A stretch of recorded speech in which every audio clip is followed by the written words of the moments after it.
I've learned much more about human connections through working with him, and I urge you to support that initiative.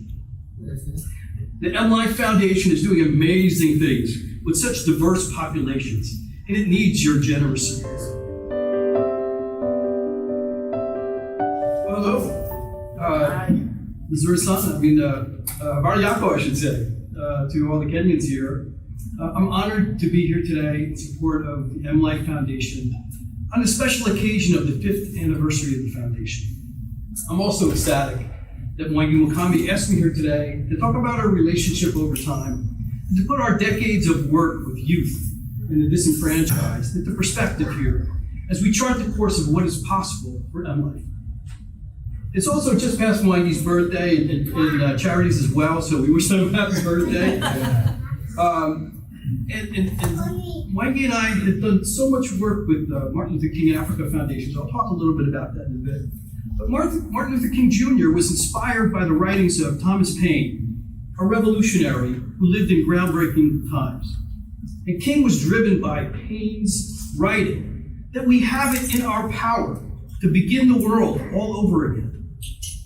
And in this most interesting of times, when we're looking for answers to complex questions and seeking true leaders with a vision of the world for generations to come, will we sit and watch, or will we be the builders of that world? Paine said that the birthday of a new world is at hand. So if today was the birthday of a new world, how would you and I help to shape that world?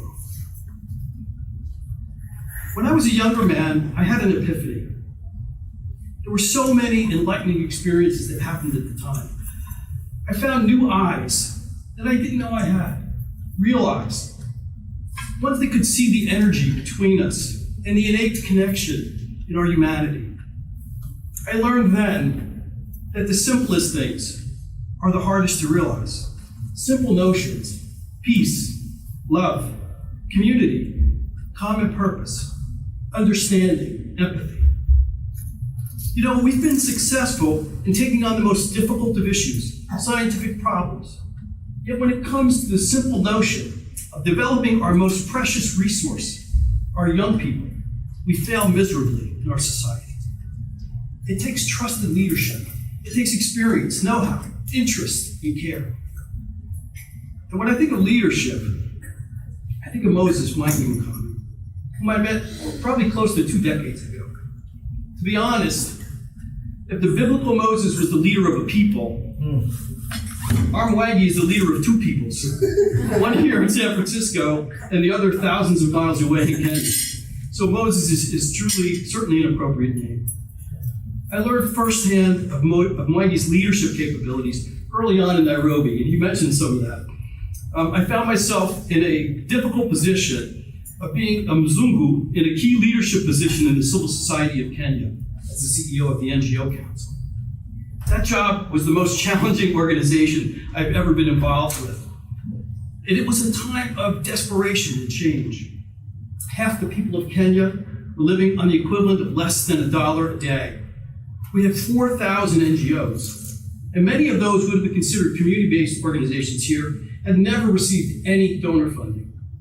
There were the haves and the have-nots of the development world. And while diseases like HIV/AIDS were running rampant, and a long drought and famine in northeast Kenya, extreme poverty, and lack of sanitation in the slums, and the ever unsettling worry about terrorist activity, this being only a few years after the US embassy bombing in Nairobi. And in that tall stack of papers on my desk at the NGO Council, as Moses mentioned, was a handwritten letter, a very eloquently written handwritten letter, asking me to lay the cornerstone of a new school for AIDS orphans.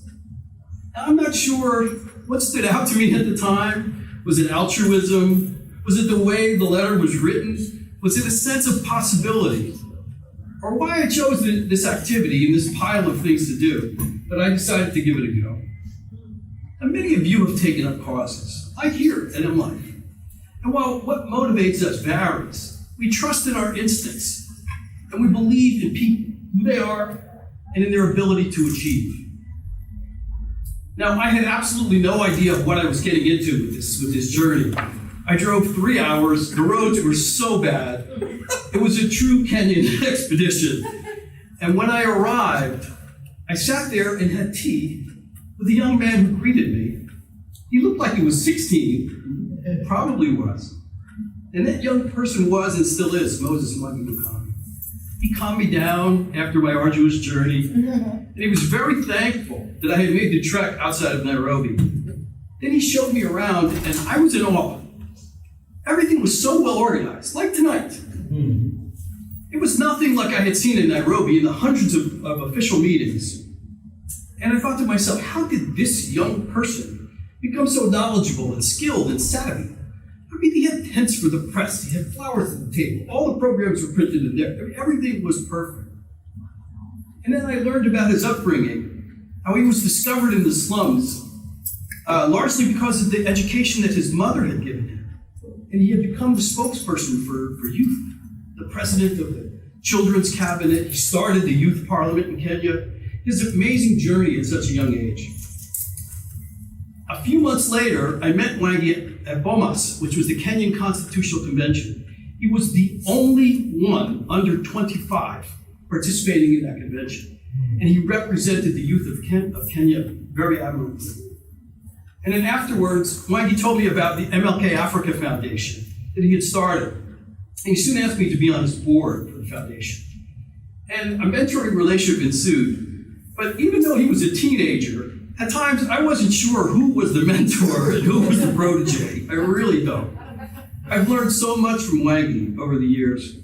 And I've shared in many of his achievements and in some of the difficult times as well. The foundation used a small grant. And when I say a small grant, it was a pitifully small grant from the US Embassy.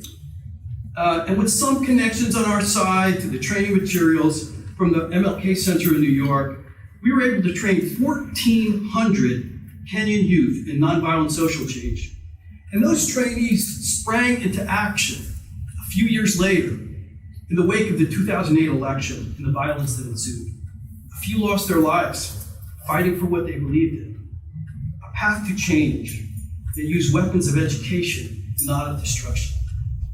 And isn't that a lesson for us here? Especially when we look at what's happening in Eastern Europe right now, the horrific things that can be done by the latter. And one of the highlights of our relationship, Moses mentioned, was President Obama's initial inauguration. Moses had arranged these tremendous events in the Kenya side, and it was for the MLK holiday, and then flew over to the States. And he asked me to arrange things, and really, I mean, I just had no connections at the time. And I had lived in DC for a long time, but we were on the mall with the Wananchi, with everybody else. There were 2 million people on the mall, except we were the only ones with a New York Times videographer trailing us the whole day. and believe it or not, in this most historic of times, that video was the #1 video on the New York Times for a whole week. For a whole week. It's still on the Times if you want to see it. It's called Hope Crosses the Atlantic. It truly did. So Mwangi was back and forth to the US after that, accepting the US Gandhi Foundation's Ambassador of Peace Award. And as the USA rep to the MLK Foundation, I used my contacts, everything I had on this side, to help the organization, to make it thrive, to set up meetings, to set up events, to bring over Kenyan youth to learn more about the States. But after that, things changed pretty drastically. Moses had to leave Kenya and seek asylum here in the US, and adopting San Francisco area as his new home. To be honest, I felt sorry for the Kenyans for losing such a potential national leader, but I always knew that Kenya's loss was our gain. And in a few short years, he was working on the front lines with the homeless populations here, scraping up money to attend college, working, making a life out here, starting a family, broadening his entourage here in San Francisco. My support then came in different ways, with no higher education recommendations, as he mentioned, and just trying to stay connected and do what I could do to help his life journey. And 2 post-secondary degrees later, his hard work and his growing stature as a leader that I always knew he would be, for youth and marginalized populations, Moses rose back into the spotlight. And my first glimpse of this was at the second Obama inauguration, when Moses and I and Cisse, the three amigos here, went the second time. But this time, Moses got tickets from, from the Honorable Nancy Pelosi's office, and not to mention invitations to the California delegation's celebration. And so it was really, really interesting. But I'm thrilled to hear about the great work of the MLIFE Foundation. I felt very proud that my broad experience in education and connections really mattered and played at least a small role in this fine young man's development and in his ability to drive social impact. It also brought me closer to some icons like Joe Beasley, whose mission it is to rid the world of racism and bigotry, or Bob Kerr, an official at the embassy, who took a chance on the MLK Foundation with that small grant. Virgil Hodges, a mentor of mine and a colleague, who graciously donated all the nonviolent social change curriculum, and now to the wonderful supporters here at the MLIFE Foundation in this room. Wendy and I may not speak as often now as we did back then, but we're still very connected. And I'm so glad to learn about the 23 The Future is Human conference. I've learned much more about human connections through working with him, and I urge you to support that initiative. The MLIFE Foundation is doing amazing things with such diverse populations, and it needs your generous support. MLIFE programs align directly with the UN Sustainable Development Goals. The MLIFE Spirituality and its LEAP program, Learning and Acceleration program. It's MLOVE, Leaders of Openness, Virtue, and Empathy. Rapid Relief Aid for People in Despair. Spaces of Grace, Ecclesia, and its cross-cultural programs. For these brilliant initiatives, we have a goal today of raising $50,000. Now, your donations have a profound impact in supporting young adults in Kenya to explore learning skills that help them find jobs, to start small businesses, to organize their community, or obtain further education. So take a moment to think how much you could give, and think of the long-term needs of the populations that MLIFE helps. Our work with youth tells us that it's a series of committed acts over time that leads to the best impact. And that's why we should view giving as a journey and put our trust in MLIFE leaders like Wendy. So why does the MLIFE Foundation focus on the disenfranchised who need so much help? Why did Barack Obama go into community organizing on the south side of Chicago after he finished Harvard Law School? Why didn't Wangi come to his adopted home here in San Francisco to fight for better conditions for the homeless populations? Because they're part of our humanity. They're showing us their human condition. And we are seeing these young and marginalized people in both the United States and in Kenya as they are, looking for a path past the problems and onto the possibilities. The wonder of it, the cross-cultural connections, the opportunity to mentor young people and to start them off with the tools of education and skills. That's what MLIFE is about. And because we know that if young people are not mentored into productive lives, they're mentored into counterproductive lives that proliferate cycles of poverty, of crime, violence, and incarceration.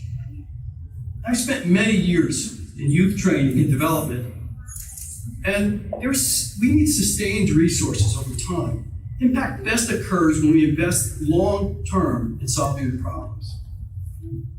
It benefits all of us to focus on education in Africa, to build peace in the Bay Area, and to bring both worlds together. The joy, the aspirations of the people of Africa, and the can-do attitude and the work ethic of Americans. You know, my parents taught me to lead with your heart and to keep it real. And in giving, you reap rewards many times over. And not to stray from the authentic you. To sense instinctively with your soul the people that you can trust and rely on. Even if you don't think you have the capacity to share your values and culture with them, your interest alone may help generate a flicker of hope. As has been said today, connect on the human level. Our humanity goes well beyond our physical being.